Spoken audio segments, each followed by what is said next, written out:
Hello friends, welcome to SK stock academy. उम्मीद करते हैं आप लोग अच्छे से होंगे और अच्छे से ट्रेड कर रहे होंगे। लास्ट वीक में हम लोगों ने जो जो डिस्कस किए थे उसको एक बार हम लोग रिव्यू कर लेते हैं। लास्ट वीक हम लोग यहीं पे थे जब मार्केट 24,334 के पास क्लोज किया था। तो वहाँ पे हम लोग 24,500 को रेजिस्टेंस का एरिया मान रहे थे हम लोग, और 24,100 का हम लोग का सपोर्ट का एरिया था। मगर जैसे ही ये 24,100 का जो जोन था वो ब्रेक हुआ तो वहाँ से हम लोग का नेक्स्ट सपोर्ट था 23,800। एग्जैक्ट आपको दिखेगा कि मार्केट 23,807 रुपये का लो लगाता है और 23,869 पे क्लोज करता है। तो जो भी अगर सपोर्ट और रेजिस्टेंस के हिसाब से ट्रेड किए होंगे उनको अच्छा खासा बेनिफिट देखने को लास्ट वीक में मिला होगा। अगर 24,100 ब्रेक हुआ था तो जाहिर सी बात है कि हम लोग को वहाँ से डाउन ट्रेंड देखना था, और 23,800 के पास हम लोग को जैसे ही प्राइस मिला वहाँ पे प्रॉफिट बुक करके ट्रेड को रिवर्स कर देना था। हम लोग को अपसाइड देखना था, वहाँ से हम लोग को लगभग इंट्राडे में कल 100 पॉइंट का अप मूव देखने के लिए मिला भी था। लास्टली मार्केट 23,869 पे क्लोज हो गया। उसके बाद नीचे में एक हम लोग का गैप बचा हुआ था जो कि हम लोग बहुत पहले भी डिस्कस कर चुके थे कि एक गैप का एरिया है 600 के आसपास, यहाँ पे मार्केट आ सकता है अगर 23,800 ब्रेक होता है तो जैसे ही आज मार्केट गैप डाउन से आया तो मार्केट एग्जैक्ट उसी लेवल के पास आके 23,666 पे ओपन होता है, 606 का लो लगाता है और वहां से 23,823 का हाई लगा के 23,787 पे क्लोज करता है। तो आज सपोर्ट ले लिया है, इसका मतलब ये नहीं कि मार्केट यहाँ से बुल साइड हो गया या जो भी हो गया। अब हम लोग का यहाँ पे सपोर्ट रेजिस्टेंस का जो एरिया है वो चेंज हो जाएगा। पहले भी आप लोगों से डिस्कस कर चुके हैं कि जो भी सपोर्ट का एरिया है आने वाले टाइम में वो रेजिस्टेंस का काम करता है, और जो भी रेजिस्टेंस एरिया है आने वाले टाइम में वो सपोर्ट का काम करता है। अब हम लोग का जो रेजिस्टेंस का एरिया होगा वो होगा आपका 23,800-850 पहला ये जोन। इसके ऊपर प्राइस निकलेगा तो ही हम लोग अपसाइड की तरफ देखेंगे, जो कि हम लोग का 24,000 के आसपास होगा।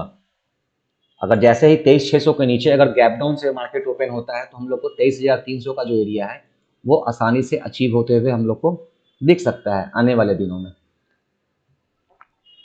इंट्राडे में जो जो ट्रेड था इस लास्ट वीक में एक बार उसको भी हम लोग डिस्कस कर लेते हैं।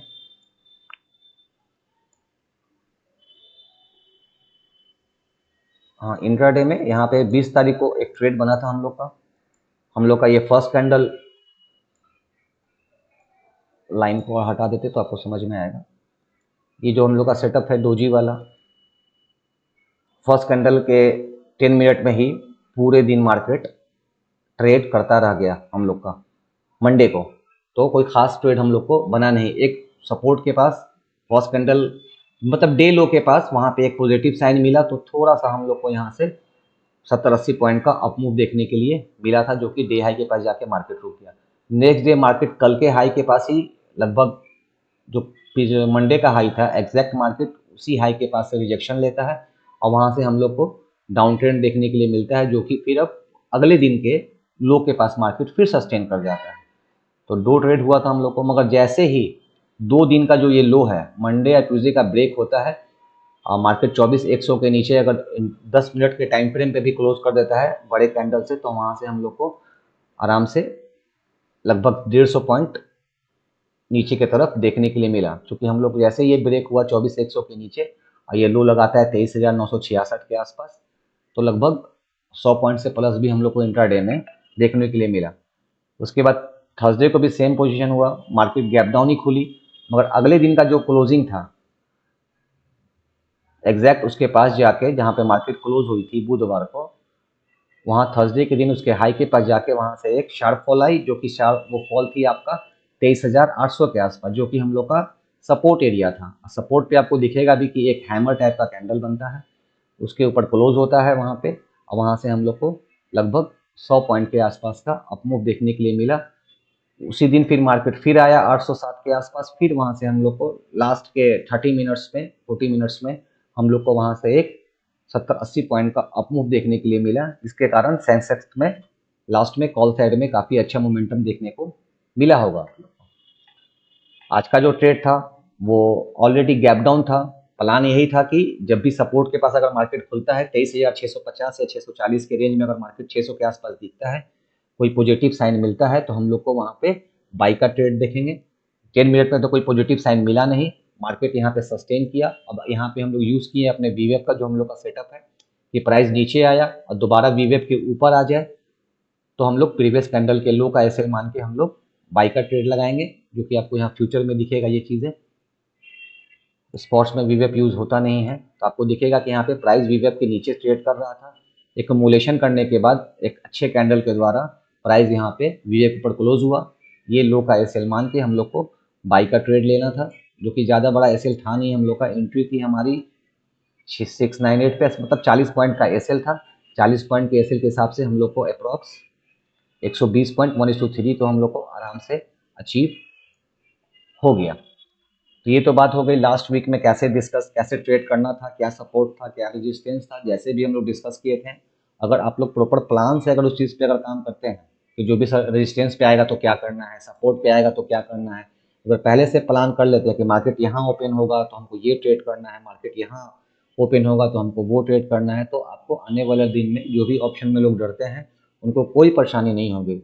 हाँ, एसएल होने पे आपको तुरंत एग्जिट कर जाना चाहिए। अगर आपने कोई ट्रेड लिया, सपोर्ट के पास बाइंग का कॉल किया आपने, अगर वो सपोर्ट ब्रेक होता है, अगर स्मॉलर टाइम फ्रेम पे लिए हैं, अगर उसी टाइम फ्रेम पे अगर ब्रेक होता है तो आप एग्जिट कर जाइए। अगर बड़ा टाइम फ्रेम पे लिए हैं, डेली के टाइम फ्रेम पे लिए हैं, तो आप फिर आपको उसी हिसाब से एसएल मेंटेन करना होगा। जितना बड़ा टाइम फ्रेम आप ऑप्शन में या इंडेक्स में यूज़ करेंगे तो आपका एसएल काफ़ी ज़्यादा बड़ा होगा। तो अपने रिस्क कितना आप ले सकते हैं उसी हिसाब से आप ट्रेड लें। ऐसा नहीं कि आप ट्रेड ले रहे हैं डे टाइम फ्रेम पे कि 650 का सपोर्ट है वहाँ पे हम बाइंग कर लेते हैं, और इंट्राडे में अगर वो ब्रेक हो जा रहा है थोड़ा सा 10 मिनट में तो आप एग्जिट कर जा रहे हैं। या फिर आप 10 मिनट के टाइम फ्रेम पे ट्रेड लिए हैं, एग्जिट करना चाहिए, आपका एसएल हो गया, तो आप बोलते हैं कि डे टाइम फ्रेम पे अभी तो समय टाइम बचा है इस ऑप्शन में, नेक्स्ट वीक का है, नेक्स्ट मंथ का है। क्योंकि हम लॉन्ग टर्म ऑप्शन भी आप लोगों को बता चुके हैं, तो वैसी गलती नहीं करनी है। जिस टाइम फ्रेम पे जो भी ट्रेड लेना है, जो भी प्लान आप किए हैं ट्रेड लेने से पहले, उसको यूटिलाइज करना है। ऐसा नहीं कि प्रॉफिट भी आपको जल्दी बुक कर लेना है। जो भी टारगेट है, जो भी एसएल है, उसको मेंटेन करके चलेंगे हम लोग तो काफ़ी अच्छा रहेगा हम लोग के लिए। थोड़ा सा बैंक निफ्टी पे डिस्कस कर लेते हैं हम लोग। निफ्टी में तो आप लोग समझ में आ गया होगा, एक बार फिर से उसको रिवीजन कर देते हैं। सपोर्ट रेजिस्टेंस क्या है हम लोग का आने वाले दिनों के लिए, एक बार उसको दिखा देते हैं। अब हम लोग का रेजिस्टेंस का एरिया होगा 23,800 850, और जो सपोर्ट का एरिया है 23,600। कोई भी अगर 23,800 ब्रेक होता है गैप अप से तो हम लोग 24,000 के आसपास देखेंगे मार्केट को। अगर 23,600 के नीचे अगर ओपन होते हैं हम लोग आने वाले दिनों में, तो हम लोग को 23,300 के आसपास मार्केट दिख सकता है। तो सपोर्ट हो गया 23,300, रेजिस्टेंस हो गया 23,800 850। अब बैंक निफ्टी की बात कर लेते हैं।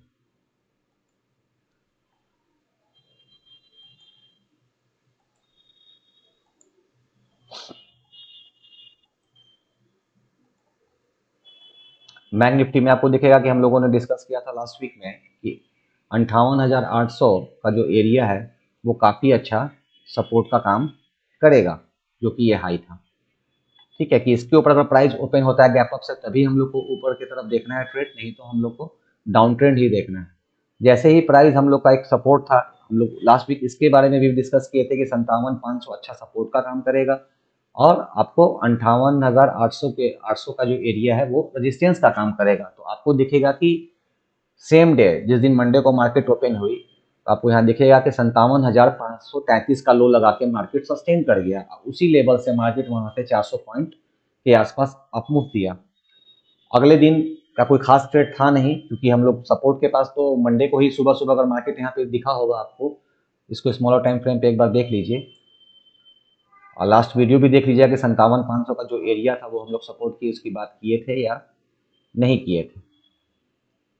आपको दिखेगा कि यहाँ पे एक पॉजिटिव कैंडल बनता है 20 तारीख को, चूंकि 20 तारीख मंडे था, ये 17 तारीख वीकेंड था। 20 तारीख को 57,500 जो सपोर्ट का एरिया था हम लोग का, आप लास्ट वीडियो में देख सकते हैं 57,500 सपोर्ट के पास एक हैमर टाइप का कैंडल बनता है, इसके ऊपर हम लोग क्लोज होते हैं, और यहाँ से हम लोग को कम से कम डे हाई तक तो जाना ही चाहिए था, तो जो कि अप्रॉक्स 400 पॉइंट के आसपास का एरिया होता है, वो हम लोग को आसानी से अचीव हो जाता है।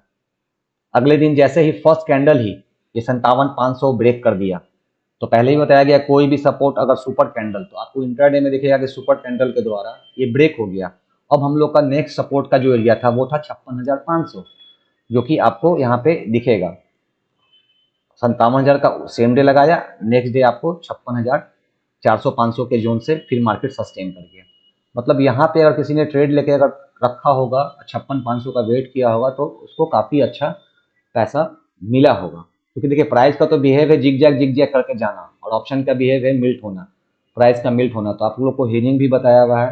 अगर आपको ज़्यादा डर लग रहा है तो अगर हेज में भी अगर हम लोग उस चीज़ को करते हैं कि 57,500 का पुट को लेके हम लोग 56,500 के सपोर्ट के वाले जो एरिया है उसके पुट को हम लोग सेल करते हैं, तो भी हम लोग को काफ़ी अच्छा पैसा मिल सकता था। अब बहुत लोगों ने इसमें काम किया भी है। अब जो बैंक निफ्टी का सपोर्ट रेजिस्टेंस है वो भी अब चेंज हो जाएगा। अब आज का हाई जो लो है वो आपका एक सपोर्ट रेजिस्टेंस का अच्छा काम करेगा, जो कि एरिया आता है आपका नीचे में 56,000, ऊपर में 56,800। इस जोन से प्राइस अगर गैप अप या गैप डाउन से अगर ब्रेक करता है तो आने वाले एक्सपायरी में हम लोग को अच्छा मूव किसी भी साइड मिल सकता है। तो ऊपर का रेजिस्टेंस का एरिया है 56,800 और सपोर्ट का एरिया है 56,000 बैंक निफ्टी में, ये हम लोग का एरिया है। तो निफ्टी में भी आप समझ गए, बैंक निफ्टी में भी समझ गए आप कि क्या सपोर्ट क्या रेजिस्टेंस है। इंट्राडे में भी मैंने दिखा दिया कि सपोर्ट के पास क्यों बाई करना था, जो कि बार बार हम बोलते हैं कि इस जोन की बात कर रहे हैं हम 10 मिनट में, कि सपोर्ट के पास हम लोग को बाइंग करना चाहिए था, जो हम लोग का सपोर्ट का एरिया था। ये मंडे को ये जो एरिया था हम लोग का 57,500 का जो जोन था सपोर्ट का, आप लास्ट वीडियो में देख सकते हैं, इसको सुन सकते हैं इसको, कि ये जोन हम लोग बताए थे कि नहीं 57,500 सपोर्ट का अच्छा काम करेगा। वहाँ पे एक पॉजिटिव साइन कैंडल मिला और वहाँ से हम लोग को एक शानदार अपमूव देखने के लिए मिला। जैसे ये ब्रेक हुआ फर्स्ट कैंडल में ही 22 तारीख को आपको दिखेगा कि सुपर कैंडल के द्वारा ये ब्रेक हुआ, वहाँ से आपको एक शानदार डाउन ट्रेंड भी देखने के लिए मिला, और वो जो कि कंटिन्यू हुआ 2 दिनों तक। कहाँ तक? जो कि हम लोग सपोर्ट की बात किए थे 56,500, मतलब जिसने भी यहाँ पे ट्रेड लिया होगा इस एरिया पे 57,400 के आसपास, तो वहाँ से उसको 800-900 पॉइंट का डाउन ट्रेंड आराम से कैच हो गया होगा। तो अपने सपोर्ट रेजिस्टेंस को अच्छे से फॉलो कीजिए, जो हम लोग डिस्कस करते हैं स्मॉलर टाइम फ्रेम पे कैसे उसको यूज़ करना है। आप पहले उसको प्लान कीजिए कि हाँ सपोर्ट पे आएगा तो तुमको क्या एक्शन लेना है, रेजिस्टेंस पे जाएगा तो क्या एक्शन लेना है। मार्केट में इजी से पैसा बन सकता है पेशेंस के साथ और डिसिप्लिन को, जो चीज़ समझे हैं, जो चीज़ बताया जाता है उस पर बिलीव करना पड़ेगा आपको। जब तक बिलीव नहीं करेंगे आपको ऑप्शन से डर लगता ही रहेगा। अब तक जो भी सपोर्ट रेजिस्टेंस पिछले 3-4 महीने से जो भी डिस्कस हम लोग कर रहे हैं, आप किसी भी डेट में जाके देखेंगे, अगर अपने हम लोग जो भी प्लान पहले कर रहे हैं वहाँ पे किसी रिजेक्शन की हम लोग अगर वेट करते हैं तो आप देखेंगे कि मल्टीपल टाइम्स हम लोग का ट्रेड सक्सेस रेट ही हुआ है। अगर कभी एसएल भी होगा तो वो काफ़ी छोटा एसएल होगा, क्योंकि एसएल तो पार्ट ऑफ गेम है, एसएल तो लगेगा ही, लॉस तो होगा ही। तो हमेशा लॉस छोटा देना है, प्रॉफिट को थोड़ा सा बड़ा लेना है। तो आने वाले टाइम में हम लोग इसी हिसाब से ट्रेड कीजिए आप लोग, और जो भी चीज़ बताया जाता है उसको अच्छे से फॉलो कीजिए, फोकस कीजिए। निफ्टी का जो सपोर्ट रेजिस्टेंस है हम लोग 23,800 के ऊपर खुलेगा तो बाइंग का ट्रेड, 23,600 से खुलेगा तो सेल का ट्रेड। और बैंक निफ्टी में आपका आज का जो लो हाई है 56,800 के ऊपर बाई का ट्रेड, 56,000 से हम लोग को सेल का ट्रेड। तो यही है, आने वाले वीकेंड में क्या न्यूज़ आ रहा है नहीं आ रहा है वो सेकेंडरी मैटर है, उसको आने दीजिए, वो उसका काम ही न्यूज़ आना जाना। जो भी प्राइस एक्शन, जो भी चार्ट बोल रहा है उसी हिसाब से आप ट्रेड करेंगे, आपको कभी भी तकलीफ नहीं होगी। वीडियो के लास्ट में हम लोग एक रिव्यू कर देते हैं कि लास्ट वीक में हम लोगों ने निफ्टी पे सपोर्ट रेजिस्टेंस का क्या एरिया बोला था, और बैंक निफ्टी पे हम लोगों ने सपोर्ट रेजिस्टेंस का कौन सा एरिया बोला था। तो उससे आपको बिलीव आएगा कि एग्जैक्ट हम लोग जो भी बात करते हैं, एग्जैक्ट मार्केट उस लेवल पे जाने के बाद कुछ भी नेगेटिव या पॉजिटिव रिएक्शन देता है तो वहाँ पे हम लोग को कैसे प्लान करना है। आप इस वीडियो से बहुत कुछ आपको सीखने के लिए मिलेगा। अगर आपको अच्छे से अगर इस मार्केट में बने रहना है तो जो भी प्राइस एक्शन है, सपोर्ट रेजिस्टेंस की बात, इंडिकेटर बेस्ड ट्रेडिंग वो अलग पार्ट है, सपोर्ट रेजिस्टेंस ट्रेडिंग वो अलग पार्ट है। सपोर्ट रेजिस्टेंस अगर अच्छे से आपको समझ में आ गया, मार्केट की साइकोलॉजी समझ में आ गई, तो आने वाले दिनों में आपको ट्रेडिंग जर्नी में जो भी परेशानी, जो भी दिक्कत आ रही है, जिसको ऑप्शन में डर लग रहा है, उससे थोड़ा सा आपको बेनिफिट मिल सकता है। तो आइए देखते हैं कि लास्ट वीक में हम लोगों ने क्या क्या डिस्कस किया था। तो जब तक प्राइस 58,800 के ऊपर ओपन नहीं होता है हम लोग अपसाइड नहीं देखेंगे। अगर इस रेजिस्टेंस के पास इस जोन में कुछ नेगेटिव कैंडल मिलेगा तो हम लोग डाउन का ट्रेड देखेंगे।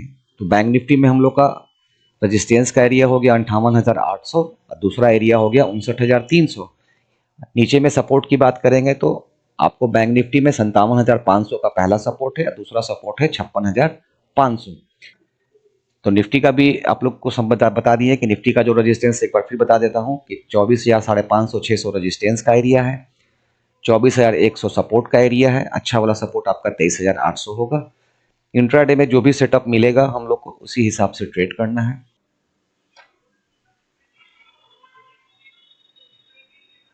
जैसा कि आप लोगों ने देखा कि लास्ट वीडियो में मैंने जो भी बोला था मार्केट एग्जैक्ट वैसा ही रिएक्शन लिया है, जो कि आपको स्मॉलर टाइम फ्रेम पे, डे टाइम फ्रेम पे, दोनों टाइम फ्रेम पे मैंने इस चीज़ों को बता दिया। तो आइए देखते हैं अब नेक्स्ट वीक में जो भी हम लोग सपोर्ट रेजिस्टेंस मार्क किए हैं वहाँ पे क्या प्राइस रिएक्ट करता है, उसको कैसे प्लान करेंगे, जो कि आप लोग को अच्छे से पता है, जो भी रेगुलर फॉलोवर हैं हमारे, जो भी मेरे स्टूडेंट हैं। हैप्पी वीकेंड, आप लोग अच्छे से ट्रेड कीजिए। Thank you.